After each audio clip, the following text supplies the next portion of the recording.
And here we are. I know I postponed the cigar the other night, so I owe all of my loyal viewers an apology. But obviously, Andrew was going live with Alex Jones, the interview he did on Infowars, which was fantastic. I didn't want the two events to collide one with another. But I heard all sorts of conspiracy theories. Tristan can't go online because the BBC have released new evidence against him, and all sorts of nonsense. No, it was simply that Andrew's broadcast on Infowars with Alex Jones was going live at the exact same time.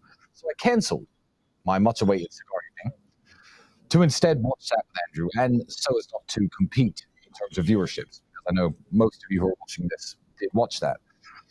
The question, I guess, is why am I not in my podcast studio, and why are you joining me tonight from my garden?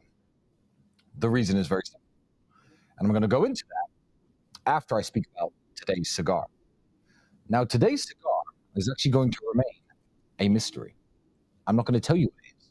I'm not going to tell you how much it costs. I'm going to take all the labels off and scrunch them up, because today's cigar night, as you know, cigar night is I light a cigar and I answer your questions until it's time to until the time when my cigar is finished, and then I go about my day as usual.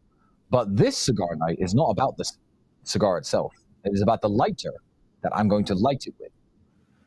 So, bad mic, complaining about the sound. People complaining about the sound. Hopefully it should be fixed. People are complaining about the sound. Hopefully it should be fixed. Okay, should be fixed. And once you can hear me slightly better, I'm going to keep talking. And once you guys can hear me okay, then what I'm going to do is I'm going to continue, and I'm going to start actually again from the beginning. So I have friends saying it's not fixed, people saying it's cutting out, people saying nope, people saying the mic is not on. Still bad, not fixed. Technical issues.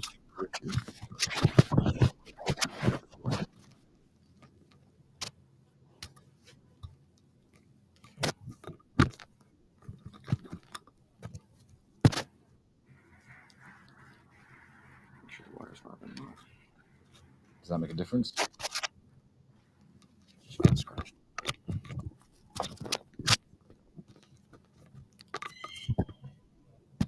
People are saying sounds fine now. Did you do something in there? I'm going to keep talking into this while you're messing around with it, and hopefully someone's going to be able to hear it. Mic is good. Buy a 10 grand mic. My guys have unlimited budget. Audio is good. Okay. Audio is good. That's great news. So what I'm going to do then, gentlemen, is I'm going to start again. I'm going to start completely again from the beginning. So first and foremost, I would like to apologize for canceling my cigar night that was due to air 2 days ago. The reason I canceled that, because there were lots of conspiracy theories on Twitter. Why did he cancel his cigar night? Did something go wrong? Is something going wrong in Tristan's life?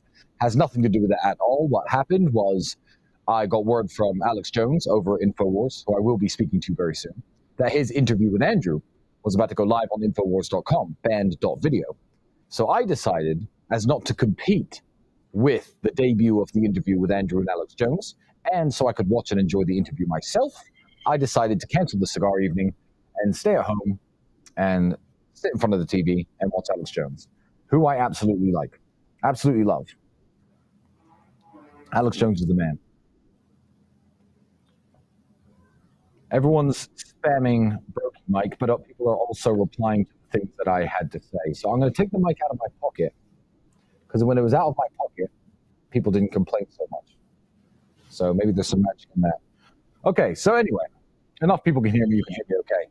And the reason that we have this strange microphone set up is point number 2, why you are joining me tonight from my garden and not from my illustrious, luxurious, perfect sound quality podcast studio. And the reason is very simple. The reason is because I want to be in 2 places at once. I want to be here at the cigar evening, which I promised everybody I was going to reschedule. And I also want to be at this gathering of my friends and brothers from within the War Room. What the War Room is and what the War Room does, I feel today is more important to cover than ever, because Matt Shea, the DNG, who has already been to a War Room event and knows what we're about for real, is planning on releasing a hit piece on the War Room, as he does. It's the nature of snakes. So before Matt, the DNG, talks about the War Room in a negative light, I thought, I'm here with the War Room guys. I have to do a cigar evening. Why not just let them see it for themselves? As you know with cigar nights, the way they typically work is this. I tell you about a cigar. I tell you about its quality, how it was rolled, where it's from, the flavorings of it. And then I light the cigar with a standard cigar lighter.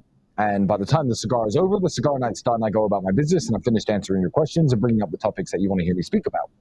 However, today, this cigar, which is a fantastic cigar, has no wrapper, has no paper on it, so you can't identify exactly what the cigar is because the cigar night isn't about the cigar.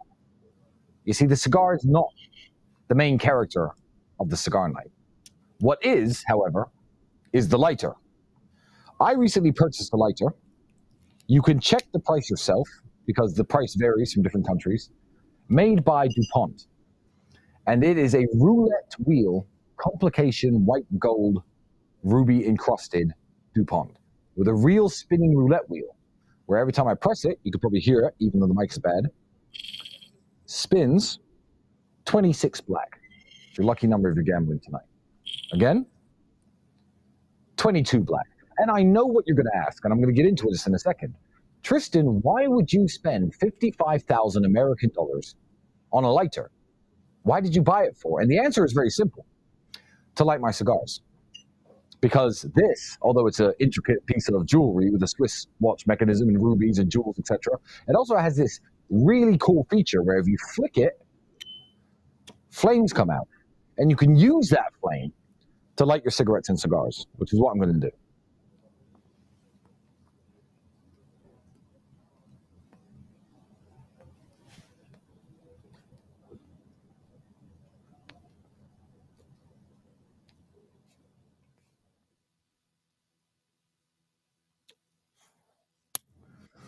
What an incredible invention. It's certainly worth $55,000. I mean, if you were to offer a caveman this level of technology, roulette wheel, the caveman would know how to gamble. Gambling is haram, don't gamble. But the technology to make fire from your bare hands, the caveman would think it was worth $55,000 or whatever the equivalent currency was at that time. But today, everybody thinks, oh no, you can get plastic lighters. You don't need a $55,000 cigar lighter, but they're wrong. Which brings me on to my first topic of today's cigar evening, which is rich people making stupid and gratuitous purchases. Because many people, since I've purchased that lighter, I've showed it to them, have said either, wow, what a work of art. That's a piece of jewelry in your hands. It's absolutely amazing. What an accessory to go with your fine Cuban cigars. But a few people have said, what a waste of money. You should not have wasted 55,000 American dollars on a lighter. Here's why they're wrong. I'm going to tell you a little story about when I was younger. I used to work as a security guard in a nightclub.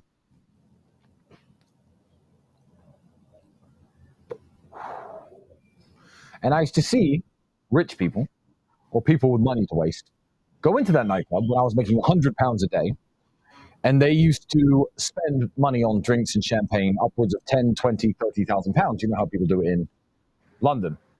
I'm still having microphone complaints, Bailey.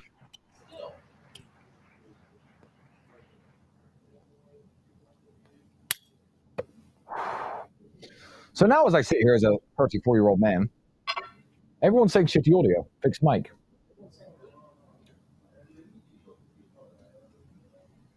Mic's okay, roll with it. Some people are saying it's okay. Look, guys, the sound isn't as good, but I'm outside for a reason. Sound is muffled, allegedly.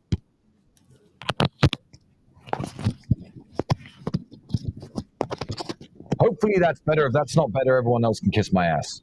If this is not better, you can all get lost. Hopefully it's okay now. Because he literally just swapped the microphone. Mic is mid. Okay, if it's mid, get over it. I'm not inside the podcast studio. I'm outside. The wind is blowing. The sun is shining. Planes are flying overhead. If the sound is not perfect, literally get over it. Muffled, fine. Great. They're just spamming. Fine. And when it comes to rich people making stupidly expensive gratuitous purchases, when I was young, I thought it was stupid. You see, I know there are people at home saying, oh, you know, well, you spent $55,000 on a lighter. That's not okay. I'll tell you why it is okay, and I'll tell you why it makes perfect sense for me. as a young man working in the nightclub for £100 a day, and I saw people spend 20, 30,000 pounds on champagne, I think, oh man, what a waste. Because if I had 30,000 pounds, I'd buy a new bed. My bed was fucked. Oh, I'd upgrade my car. I'd buy some nice clothes. I'd go on a nice vacation. These people are stupid. Really, I was stupid. And the reason I was stupid is because I should have realized that by the time a man has the money where he could spend 30,000 pounds on drinks on a Friday, that his bed isn't broken, his car is perfectly fine, top of the range, he has a nice house, he can go on vacation whenever he likes. So I know that people are going to say that this lighter is a waste, but it's a thing of beauty, it's a work of art, and I like it. And $55,000 to me is not what $55,000 is to most people. And if I like this lighter and I want to light my cigarettes and my cigars with it, then why shouldn't I have it? Because it doesn't make much of a difference to me. If I were to spend $50 on a lighter back when I was broke, people wouldn't think that was necessarily that stupid, but I only used to make about $50 a day working in my fast food jobs, for example. I make more than $55,000 a day. This is less than a day's work. It's fine. So I like this lighter, and that's what the cigar meeting today is about. It's not about the cigar, it's about this lighter, which I'm going to put on display for all of you to look at. I'm going to try and get the gold one if it comes up for sale. There's only 88 of these in the entire world, and this is number 5 of 88. So I'm going to try and get the gold one, but until then, you're going to have to look at this one on my cigar knife. It's absolutely wonderful. Now, another question, which brings me to why I'm sitting here in my garden today, is, oh, you spent $55,000 on a lighter. You could have given that money to charity. Motherfuckers, what's wrong with you? I am so tired of purchasing things and hearing from people who do nothing for charity and who do nothing for anyone else in the world what I could have done with that money instead, that they would prefer me to do with it. I give a lot more than the cost of that lighter to charity, and that is actually why I'm sitting here in my garden today. In a moment, a bunch of people are going to come out of the house when they're finished talking and giving their speeches, and they are members of the War Room. And the War Room members are here this weekend in a gathering to raise money for charity. The War Room does events, which teaches various things: how to dress, how to behave, how to act like a gentleman, how to shoot, technical skills, sales, things that benefit you in life, things that help you grow as a man. But the War Room, unlike the previous meetings we've done this weekend, I decided to just host a bunch of War Room dudes in my house. Everybody donated amounts of money to charity at random, and the first 50 people got to come to my house to speak to me. I think that one of the guys only donated a couple $100. It was all he had. But here he is invited to my home in Romania. I want to make something very, very clear. I do not allow strangers into my house, but the War Room are not strangers. A hit piece is coming out on the War Room. Matt, the DNG, is working on it. But what the War Room really is the network of men who all share the same vision in life. They share the same attitudes, the same goals, the same aspirations, the same values. That's who the War Room is. I used to hear many years ago that you only ever have 5 real friends.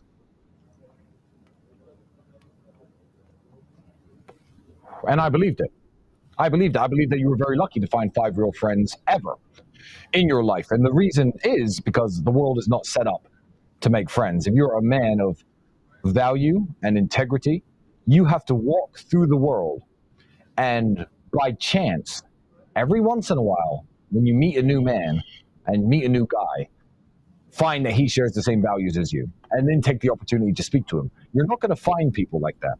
So I had very few friends most of my life, and a lot of you will probably find yourself with fewer than 5 real friends right now where you are.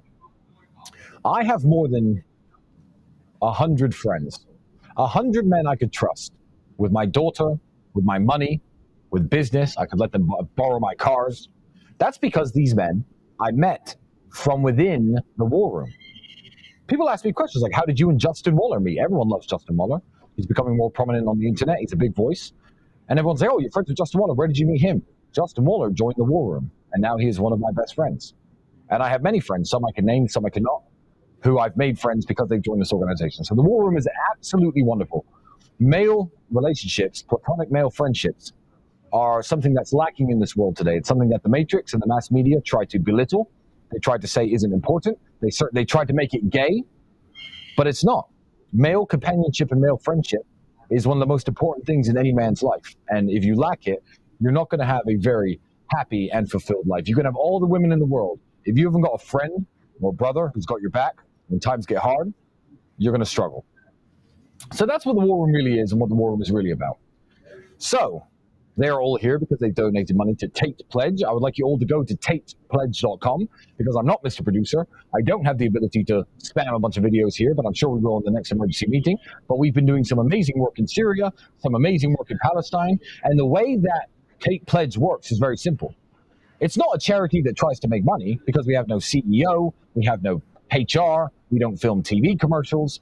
Everything that we do, the goal is towards providing children, primarily in war-torn countries, with food and water. So we build pipes, sewage systems, water pumps, and of course we provide thousands and thousands of meals daily to parts of the world that are struggling. We also finance schools in Syria to make sure that young boys and girls in the war-torn country of Syria can get a good education. And the good thing about Tate Pledge is, because I'm so fucking rich, when these gentlemen who are here at my house donate money to Tate Pledge, all of the money, all of it, goes to the people on the ground. Obviously, the people take, there's a very small salary paid to the workers who actually go into sourcing the food, the teachers who go into, running the school, and everything else goes straight to the people who need it the most. So it's probably the most efficient charity in the world because I'm just a rich man trying to give back, trying to help people. When you donate money to Oxfam with their expensive TV commercials and their CEO who makes $6 million a year or something crazy, how much of that money do you actually think goes to the people who are hungry, the people who are starving? Let me tell you something. What shocked me when I started this charity project 2 years ago was this.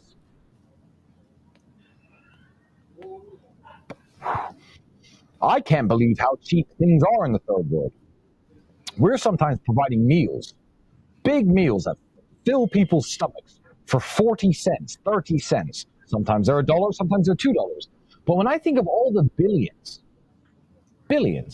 with a B, donated to charity since the 1960s and 70s, since Live Aid was a big thing, I think, what the fuck have these charities actually been doing? Because if you give me access to the kind of money that these charities have, no one in the world and no child would ever be hungry ever fucking again. I'm doing my part. It's not perfect, but I'm doing my absolute best. And I'm telling you that things in the third world are exceptionally cheap, and you could do a lot with a little. If you are not selfish, if you're not in it for profit, like me and my brother are. So, all the gentlemen who are about to come out here and start smoking cigars and having drinks and eating great food have raised over $200,000 in one weekend, and all of that goes directly to the Tate Pledge. And that's why you're joining me in my car. So I've had a few topics that I wanted to talk about today, because I get asked a few questions, and there were some that were very, very interesting for the last cigar night that actually didn't take place. So I've covered why I'm here. I've covered why I'm outside. But we're going to get into the meat of the cigar night. Now, everyone obviously watched me trounce Andrew in a race on the streets. If you haven't seen it, go to rumble.com/TateConfidential.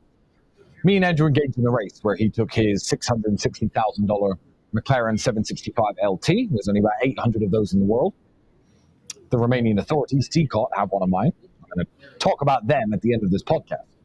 And I was driving, of course, my 1979 Lada 1500, and I won the race. How did I win the race? Everyone asks me, Tristan, why do you drive that Lada around? I think some of you get it. If you're from Eastern Europe, if you're from Romania, Russia, Ukraine, Moldova, Belarus, you understand the comedic value of driving a Lada around. But a lot of people in the world don't get it. So why do I drive a 1979 era communist Soviet Union built piece of shit car?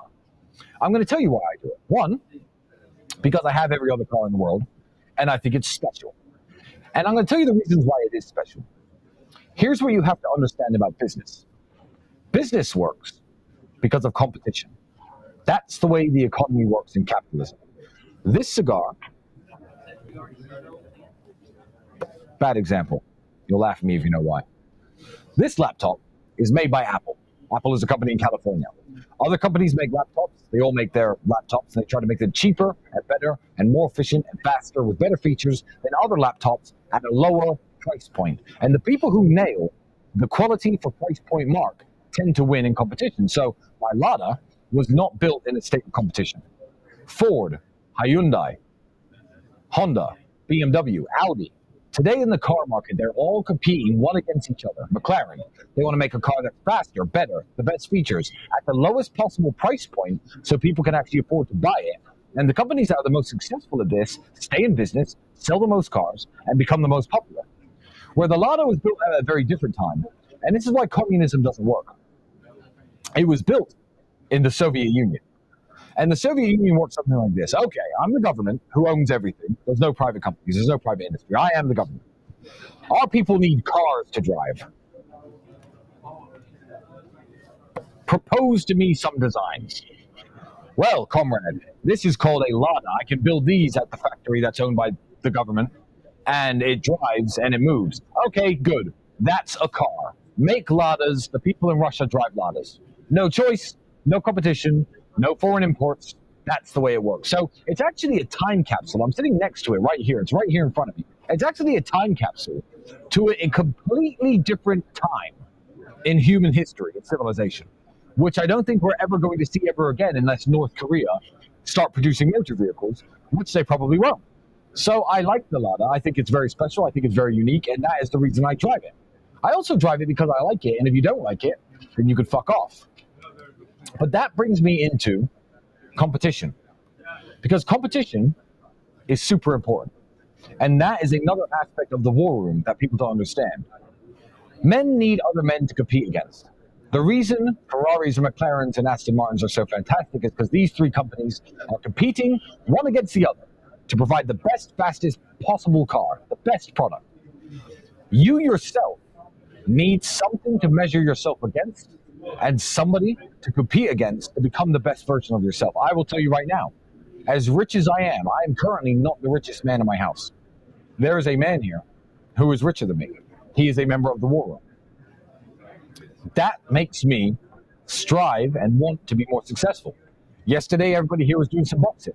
Of course, when Matt Shea partook in war room boxing, he was, oh no, he punched me in the face. This is assault. Why does he want to do this? We compete in boxing because the ability to be violent and to protect your friends and your family and your loved one and your possessions is integral to being a man. And some people did much better because some are experienced boxers and experienced fighters, and some are not.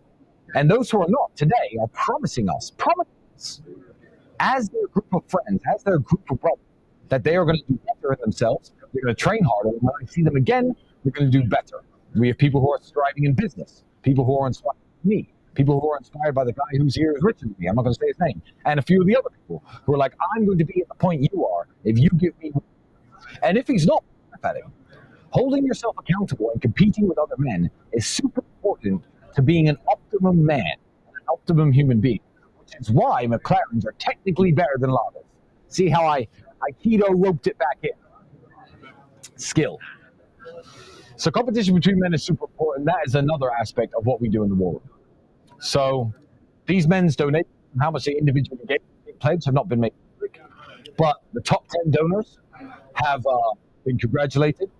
The top 5 are going to have people on the ground and personalized thank yous for the financial contributions they made, the meals they provided, because it lifts the heart. It makes people feel good.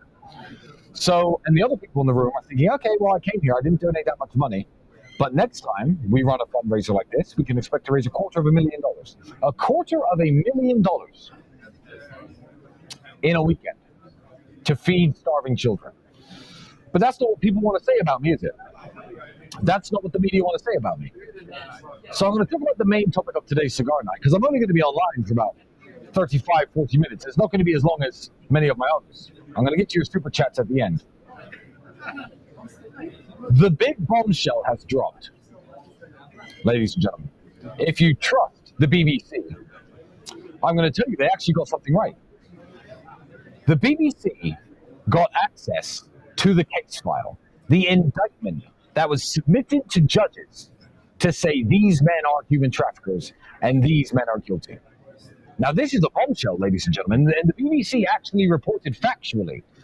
So you would think, after 1.5 years of investigating me, after spying on me and following me for 6 months, after locking me in a prison cell for 3 months, after going through every electronic device I have ever owned, after searching every property that I have ever had, after talking to every girl who I have ever made love with, they have completed this indictment to show the judge that I'm a human trafficker, and the BBC have got their hands on it. And the BBC are leaking information from the file. So given the millions of dollars spent, millions spent trying to prove I am something I'm not, given the massive amounts of human resources used to try to prove that I'm a human trafficker, the indictment says, the bombshell, the worst thing the BBC could possibly find, because believe me, they want to find the worst thing, is that I once referred to my girlfriend as a slave. Think about that. BBC, if you're listening, that isn't the bombshell that you think it is. If I were a left-wing political pundit and a social justice warrior and somebody who used virtue signaling like you all do when you cover up pedophiles and sex offenders like Hugh Edwards, if I were like you and you found a message of me saying to my ex-girlfriend, "You're my slave," you could probably leak that and get me fired from a job at the BBC. But let me tell you something. I did write that. All of my WhatsApp conversations for my last 4 years were read in fine detail by the authorities to try to prove that I'm a human trafficker, okay? I did in fact write that my ex-girlfriend was my slave. Now, here's the important takeaways from that. Can you imagine what should be in this case file? If I am the man they say I am, there should be chains, dungeons, handcuffs, urine-stained mattresses, messages saying, "Bitch, get back out on the street," me selling people, transactions, "I'll meet you here, I have 3 girls for sale," proof anyone traveled anywhere, me physically moving people from one place to another. That's what human trafficking is. Why, if the BBC got their hands on the indictment, do they print a story that says I called my ex-girlfriend a slave? Because, ladies and gentlemen, this is the great bombshell. The BBC lined this up for me. That is as bad as the evidence against me gets, which is insane. Because the girl who I called a slave, obviously as a joke, 1, did not make a complaint about me, 2, is protesting that I'm innocent, 3, has told everybody I'm a lovely person, and 4, it's not even about the girls who lied and came here. I wasn't even talking about them when I said someone's my slave. So you have to ask yourself a question. Does me once saying on WhatsApp, "Oh, don't worry, she'll clean the house, she's my slave," does that merit locking me, my brother, and my friends up in a fucking prison for 3 months, subjecting us and our families to the worst forms of physical and psychological torture, locking us in our houses? I haven't been free since December 2022. I'm still not free now. If I leave the city limits of Bucharest, I will be arrested and thrown back in jail because I once said a girl is my slave. I did say that, BBC. You got that right. But you have miscalculated how underwhelming that is as a bombshell after this level of media storm and investigation. Yeah. Let me give you another example while I light my cigar with my $55,000 lighter. If you're one of the investigators, obviously trying to put me in jail, if you're an immoral person, you'll never own one of these. Gotta put God first. Start doing the right thing.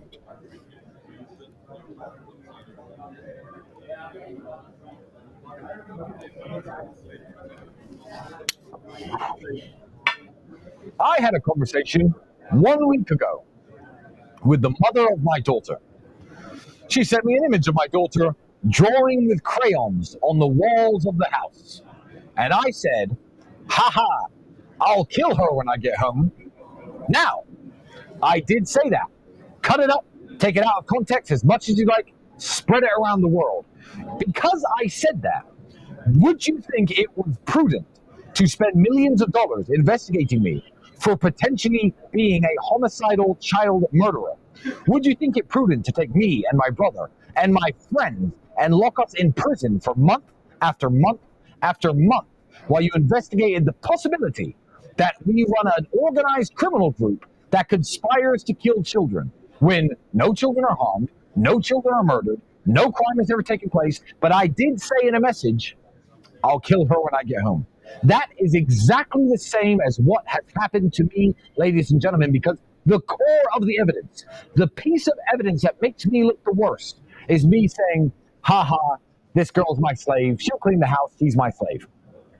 Does that mean I enslave people? I am a half-black man. I'm a descendant of African-American slaves. Does me making a joke that my ex-girlfriend was my slave mean that I'm in fact a slave owner? You can make up your own minds, ladies and gentlemen. I encourage all of the affiliates and TikTokers out there to cut this argument up and put it out there, because this is the bombshell that the BBC have dropped. I'm going to give you another example of evidence leaked from the case file that's in the news I would like to address. One girl who is friends with another girl. We've all seen, I'm not allowed to talk to these people, and I do not talk to these people. I want to make that perfectly clear. We've all seen the girls online saying, I'm a victim in this case file. I've told the police to take me out. I'm not a victim. This is my friendship group. They're all my friends. No one's human trafficked. Drop the investigation. This is bullshit. Everyone's seen those girls. These are girls in the case file, listed as victims. Everyone's seen them protest my innocence online probably 20, 30 times. They keep doing it. I'm not telling them to. I have no communication with them. But because they care about us and they care about Georgiana, Luana, and the other girls involved in the case, they are actively fighting to get their names removed as victims from the case file. Now, bombshell from the case file. Ready? Strap yourselves into your seats, ladies and gentlemen, because this indictment was built and put together to prove I'm a human trafficker. Bombshell from the case file. All of these girls, the girls who were locked up, the girls who are said to be victims but they're not, mess around on TikTok, as everyone does. I'm banned from TikTok. I don't have TikTok. Half the people here probably have TikTok. And they did TikTok live streams of their own accord by themselves and posted TikTok videos and all helped each other out, build each other's TikToks up. During one conversation once, with all context ignored, I'm going to say the clip first. It was said by one girl, if you don't make some TikTok videos this evening, I'm going to throw you off of a balcony. Bombshell. Wow.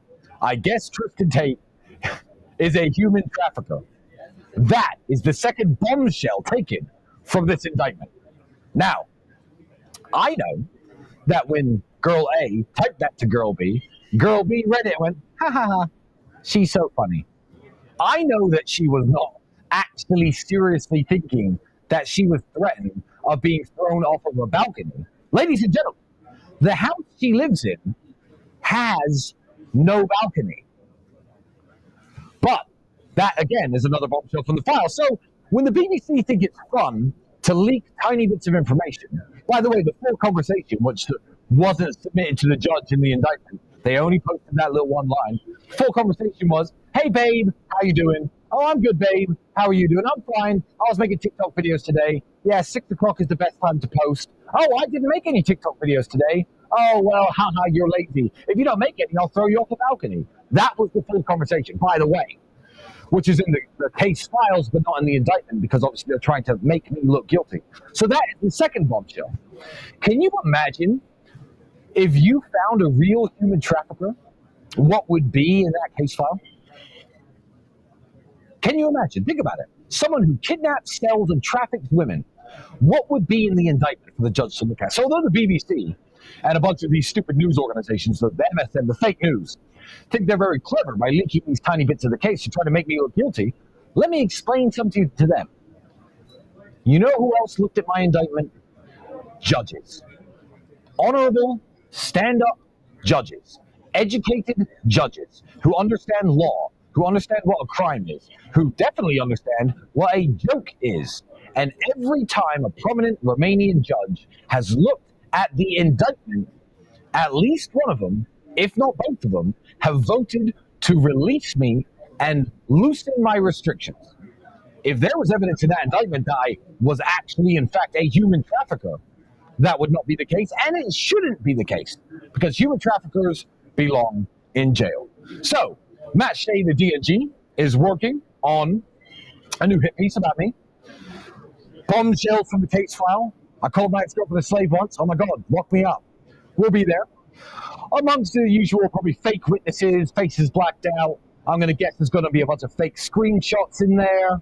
And yeah, good luck, Matt. But you're a loser and no one cares what you think. Now, I've got one question that I actually want to answer before I go back to talking about what's going on here in my house tonight. Because this I thought was a very interesting one. I have a social media platform. I'm not banned everywhere. I am allowed on X, formerly Twitter. And I was having a very interesting conversation with somebody, and people keep asking me about what I think about X and the future of X and how I think the free speech movement is going and how Elon is spearheading it by taking over this company. And I also get asked, hey, Talisman, do you want Instagram back? What would you do if you got Instagram back? I'm going to explain to you why I do not want Instagram back. The best thing Instagram could do for themselves as a company is to let me back immediately, today, tomorrow, reinstate my account. And I'm going to tell you why. Because if I was given my Instagram back now, I would use my Instagram. And me and my brother would have two of the biggest, most active accounts in the world, and a lot more hours be spent on Instagram, because Instagram are losing the social media war. And the two biggest soldiers for any social media platform have been cut off of Instagram because of their woke ideology. The best thing Instagram could do is to allow me back on Instagram immediately, and I'm going to tell you why. Elon Musk is too smart, and Elon Musk is going to bury Instagram. What do you mean by that, Tristan? What do you mean Elon Musk is too smart? What do you mean he's going to bury Instagram? I'm going to tell you what I mean. He is going to bury Instagram for the simple reason that Elon Musk is Elon Musk. Give me 5 minutes. Before Mark Zuckerberg got into the social media game with Facebook, who was he?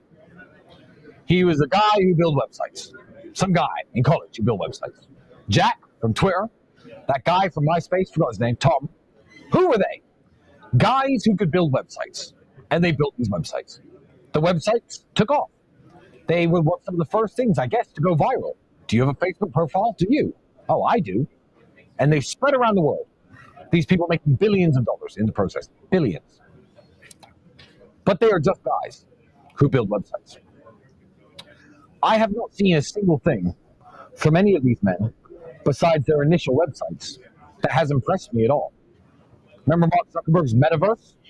How many people use the metaverse? 0. It looked like a cheap, bad graphic World of Warcraft style office simulator. And surprise, surprise, with billions invested in that, it didn't take off. Poor Mark Zuckerberg. Facebook did, because Facebook was, I guess, a relatively new idea. Instagram did, relatively new idea. But these guys are just guys who built a website and in a way got lucky. That's why they will never ever be able to compete with top E, space master, king of the low Earth orbit, Elon Musk. And I'm going to explain to you why. Elon Musk isn't just some dork who built a website. Elon Musk is a killer. Elon Musk took over businesses like Tesla, an electric car company, and everyone laughed at him and laughed at the concept and turned it into one of the most successful car companies on planet Earth. But planet Earth wasn't enough for Elon Musk. No. Elon Musk took to the stars. He looked at rockets built by NASA and the Soviet Union during the space race by pioneers like Werner von Braun, who were geniuses, former Nazi, genius nonetheless, and said, this isn't good enough. After the rocket shoots in space, we should be able to land them afterwards. Everyone laughed at him. They laughed at him and laughed at him. NASA astronauts laughed at him. And he fucking pulled it off. He built the fucking dream. He's going to space. He owns one of the most successful car companies in the world. He may even fucking revolutionize transport within cities if the Boring Company takes off. We'll see with his Hyperloop. Absolute killer. He is a monster. So who was Elon Musk before he got into the social media game?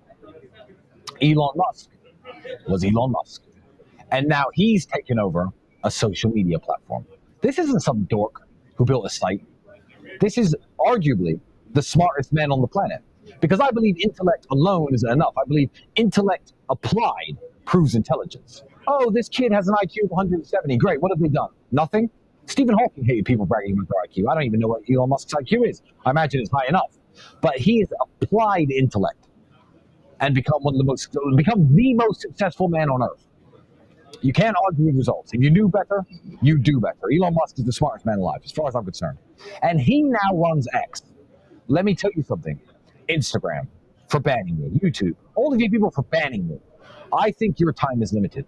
Because I think you've been a little cage of chickens running around pecking at each other, and a lion has just been released into your chicken coop. And I think you are done. I think you are finished. So I will say it one more time to the social media platforms who thought it was a great idea to ban me for trying to motivate young men and for doing car reviews and dressing in nice suits. I'm going to tell you right now, the best thing you could do is to unban me now and make hay while the sun shines. Because when Elon Musk and X kills Instagram, when engagement on all these platforms drops to near zero, when X is a payment processor and a way you can send money to each other and to store your photos, and when these people on Instagram with millions of followers who get nothing in return are doing the same thing on X and getting big checks every month for the interaction that they cause on the website because Elon is a man who is honorable and your platforms are dying, then, and only then, I believe you may make the decision to bring back Tristan Tate, to bring back Andrew Tate. What a revolutionary headline. Tristan and Andrew Tate back on Instagram. And if you do it too late, when X is already burying your profile, I'm going to upload a picture of Elon saying Elon owns this platform. Go to x.com. So now it's your chance, social media companies in the world. That's what I think about the future of social media, and that's what I think about what's happening. That was one of the main questions I wanted to answer tonight. This broadcast is going to be a lot shorter than a lot of them, because of course, all of my esteemed guests and colleagues are over here, waiting for me to join them for drinks and conversation, to celebrate how much money we've given to charity and the great things we've done, and hopefully, so we can network and make a few new business partners, maybe even some new friends. Crystal clear to all of you out there, I only make my friends from within the war room. I only make my friends from within the war room. Because I know before I speak to you, before I invest the 2 hours it takes to get to know you, that you are at least aligned with my values. And the war room's values are simple. Strength, honor, physicality, intellect, bettering yourself, becoming the best version of a man that you could possibly become. I await the hit piece from Matt Shea, the DNG. All of the men in the war room were making a promise to each other. A promise to themselves and a promise to each other about the next time we meet up. Because men need to hold each other accountable. I'm going to be stronger. I'm going to lose this much body fat. I'm going to make this much more money. I'm going to have read 40 books. I'm going to have done this. I'm going to have done that. And they repeated their promise in front of 30 or 40 different men here in my house. Because he knows by saying it in front of us that we're going to hold him accountable for it. So I think I'm going to end this broadcast after just 45 short minutes with the promise that I made to the men of the war room. You see, I make lots of promises to myself every day, and I make lots of promises to my brother. And I never, ever disappoint myself. But if you repeat a promise in public, it becomes more real. If I give my word to the 400,000 people who will eventually watch this podcast, it means something. And what I promised to the men in my house was very simple. Everybody in life has these goals and these aspirations, and they're giving examples about wanting to have more children, wanting to improve their relationship with their kids. I right now couldn't give an example because I don't know what my future has in store for me. For one of the first times in my life, my destiny is no longer in my own hands. I am not the sculptor molding the clay. Ideally, and going by what's happening right now, the judges, who are clearly talented, wonderful people, are making the correct decisions every time. So hopefully it's only a matter of time before a series of correct decisions sees me liberated and sees this ugly chapter of my life behind me. But there is also a possibility, I guess, because I am wrapped up in the legal system. Not that I'm guilty of any crime, but that for some reason I will see myself in prison for 5 years, 10 years. God knows, the people who are trying to do this to me are powerful and they are determined. The judges are what are standing in their way. God bless them. Here's my promise that I made to the War Room, and I'm going to make the same promise to all of you, my friends and fans who join me on these wonderful cigar evenings. My promise is this: no matter what they do to me, I will never, ever, ever break down crying like some other prominent masculinity coaches and male mentors out there in the world who cry like babies all the time when they're asked hard questions or when they go through hard times. I will never mentally break. I will never become an alcohol or a drug addict. I will never go to a therapist. I will never say I have depression. I will never apologize for anything I've ever said, and I will never apologize for anything I've ever done, because the Lord knows I've broken no laws and committed no crimes. I will never apologize for being who I am. I find it very strange that when somebody has a sexual deviation, or they say that they're transgender, they can say, I was born this way, and they instantly get let off the hook for anything wrong they do. I have done nothing wrong. But this is a quote from Ice Cube, actually, in his interview with Tucker Carlson. He said, you know what, I was born this way too. And I feel that. That's who I am. I am Tristan Tate. I will never break down. I will never falter. I will never apologize. I will never stop talking to you. I will never go offline. I will never stop streaming on Rumble. I will never stop posting my opinions on X. I'm going to continue to talk and continue to be me, and I will never, ever, ever let them mentally break me or let them mentally upset me. To the people who are trying to do this to me, you will never, ever, ever get to me. I will go to jail for the rest of my life with my chin held high and a smile on my face, because I know I'm innocent. Most of the world knows I'm innocent, and I know who I am. So that's my promise to the world. You can always count on me. And for all of you out there who send me nice messages all the time saying, I look up to you like a bigger brother, I look up to you like a father, for some of the younger guys, I'm always going to be here for you. They're going to have to kill me to stop me. Good night.